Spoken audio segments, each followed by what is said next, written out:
अस्सलामुअलैकुम।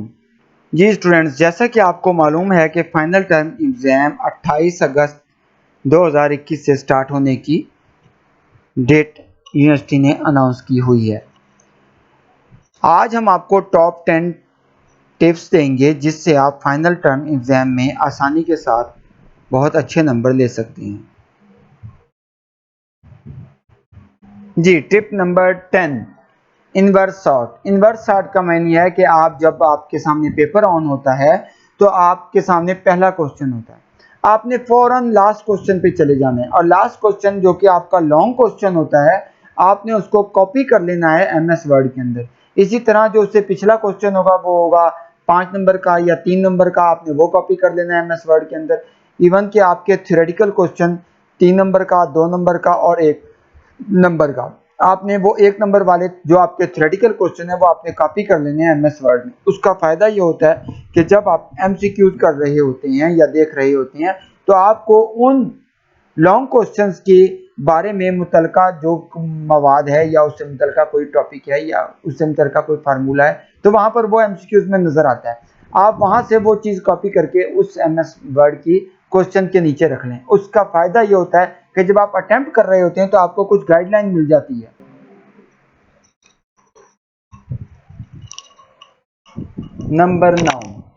Number 9 tip ये है कि जनाब आप यूज करें सिनोनिम। जब आप एमएस वर्ड के अंदर कोई टेक्स्ट रख लेते हैं तो आप उसका सिनोनिम चेक कर सकते हैं उस टेक्स्ट पर राइट क्लिक करके। कोई ऐसा क्वेश्चन है जिसमें एक वर्ड है जो आपको उसका मीनिंग नहीं समझ आ रहा तो आप उस वर्ड के ऊपर राइट क्लिक करेंगे। जब आप राइट क्लिक करेंगे तो आपको वहां पर उसका सिनोनिम मिल जाएगा। जब आप उसका सिनोनिम से आप उसको रेलिवेंट तमाम मीनिंग्स पता चल जाएंगे तो इसलिए इससे आपको वो लफ्ज समझना बहुत आसान हो जाएगा। Number 8, empty answer. कोई भी आंसर आपने खाली नहीं छोड़ना। आपको एक क्वेश्चन है उसका आंसर नहीं आता, आपने अपनी माइंड के हिसाब से, अपनी सोच के हिसाब से, अपने वर्ड्स को मिलाकर उस सवाल का जो भी आंसर आपकी समझ में आ रहा है आप उसको राइट करेंगे। नंबर 7 आपने जल्दी नहीं करनी। अमूमन ऐसा होता है कि बच्चे आधा पेपर टाइम अभी बाकी होता है तो सिर्फ इस वजह से बाहर आ जाते हैं कि मेरा दोस्त बाहर खड़ा था वो वेट कर रहा होगा, या मैंने फलाने को चाबी देनी थी, या मैंने फलाने को ये करना था। तो ऐसा नहीं करना, आपने आखिरी मिनट तक अपना पेपर अटेम्प्ट करना है अगर आपको क्वेश्चन आता है या नहीं आता। अमूमन ऐसा होता है कि आप टेंशन की वजह से, परेशानी की वजह से आपको सवाल आता है लेकिन वो आपको याद ही नहीं आ रहा। जो ही आप कमरा इम्तिहान से बाहर निकलते हैं तो आपको आता है ओहो इसका तो आंसर ये था। तो जब आप रिलैक्स होके बैठ जाएंगे और ये सोचेंगे कि मैंने अभी बाहर नहीं जाना, मुझे कोई जल्दी नहीं है, तो आपको आंसर याद आएगा। तो इस तरह से ये एक साइकोलॉजिकल इफेक्ट है। जब आप रिलैक्स होके बैठ जाएंगे कि मैंने जाना ही नहीं, मैंने आखिरी मिनट तक बैठे रहना है, तो फिर आपको जब आपके सामने वो सवाल आएगा तो फिर आपको वो याद आएगा कि हाँ इसका तो ये जवाब हो सकता है। नंबर 6, आपने कंपैरिजन क्वेश्चंस आते हैं, उसमें कंपैरिजन में दो चीजों का कंपैरिजन करना होता है। वो क्वेश्चन मस्ट अटेम्प्ट करें और उसमें सिर्फ और सिर्फ आपने अपनी तरफ से अपनी पॉइंट ऑफ व्यू पेश करना होता है कि एक चीज है वो ए है और एक चीज बी है, इसमें से कौन सी बेटर है। तो वो लाजमी नहीं है कि ए बेटर हो या बी बेटर हो, कोई भी आप किसी भी एक चीज का कंपैरिजन करके दूसरी चीज को बेटर कर लें और उसका कंपैरिजन आप अपने माइंड के हिसाब से आप पेश कर सकते हैं। नंबर 6 है कंपैरिजन क्वेश्चन। बहुत से क्वेश्चंस ऐसे होते हैं जिसमें ए और बी चीज होती है, उसका कंपैरिजन पेश करना होता है। आपने दो चीजों का कंपैरिजन करके अपनी वर्डिंग में उनका जो भी कंपैरिजन आपके माइंड में बनता है, आप ए चीज को बेटर कह सकते हैं, बी चीज को बेटर कह सकते हैं, किसी भी चीज को बेटर सोचकर और उसका कंपैरिजन बी चीज के साथ करके आप उसको अपनी राइटिंग में लिख सकते हैं। और ऐसा क्वेश्चन बहुत आसान होता है अटेम्प्ट करना, इसमें आपको कोई परेशानी नहीं होनी चाहिए। कंपैरिजन क्वेश्चन बहुत आसानी के साथ आप अटेम्प्ट कर सकते हैं। नंबर 5, ओल्ड क्वेश्चन रिपीट होते हैं बहुत ज्यादा। मुख्तलिफ वेबसाइट के ऊपर, सोशल मीडिया की वेबसाइट के ऊपर आपको ओल्ड क्वेश्चन अवेलेबल हैं। आप वो क्वेश्चन देखें, लेकिन उनके आंसर करेक्ट नहीं होते। आप उनके आंसर अभी से बुक में सर्च करें और उनके आंसर करेक्ट कर लें। अपने पास जब आप उनके आंसर करेक्ट कर लेते हैं तो जो क्वेश्चन जिसका आंसर आपने सर्च किया है, जब आपका वो क्वेश्चन या उससे रेलिवेंट क्वेश्चन आपके इम्तिहान में आता है तो आप बआसानी उसको अटेम्प्ट कर लेते हैं, क्योंकि आपने खुद उसका आंसर सर्च किया था। Number 4, formula required question. बहुत से क्वेश्चंस इम्तिहान में ऐसे आते हैं जिसमें फार्मूला रिक्वायर्ड होता है, तो इसके लिए ये टिप है कि आप अपने चैप्टर नंबर 23 से लेकर 45 तक जितने भी फार्मूलाज इस्तेमाल हुए हैं उनको एक पेज के ऊपर नोट डाउन कर लें और उनको गाहे बगाहे देखते रहें। कोई 10 होंगे या 15 फार्मूले होंगे जो एक किताब के अंदर रिपीट हो रहे हैं बार बार, मुख्तलिफ शक्लों में, मुख्तलिफ तरीक़ेकार से वो मुख्तलिफ चैप्टर्स के अंदर बयान किए गए हैं।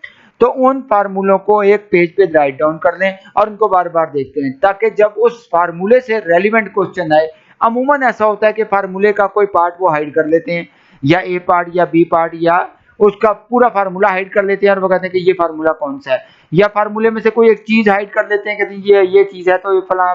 जब आपको फार्मूला याद होगा तो आप आसानी उसको इजीली अटेम्प्ट कर सकेंगे। नंबर 3, आपके आंसर्स में ग्राफ और चार्ट बनाने आते हैं। बहुत से क्वेश्चंस ऐसे होते हैं जिसमें आपने चार्ट बनाना होता है या ग्राफ बनाना होता है। अब आपने सबसे पहले ये देखना है कि वो जो ग्राफ या चार्ट बनाने वाला क्वेश्चन है वो कितने नंबर का है, मैं उसको कितना टाइम दूं।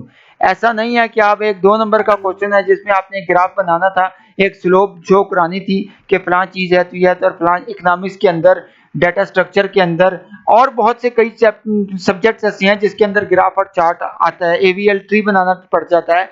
तो आप उसके अंदर 2-2 घंटे ज़ाया करते हैं और सारा टाइम एक ही चार्ट बनाने में ज़ाया करते हैं। नहीं, आपने उसके नंबर देखकर उसको टाइम इतना ही देना है।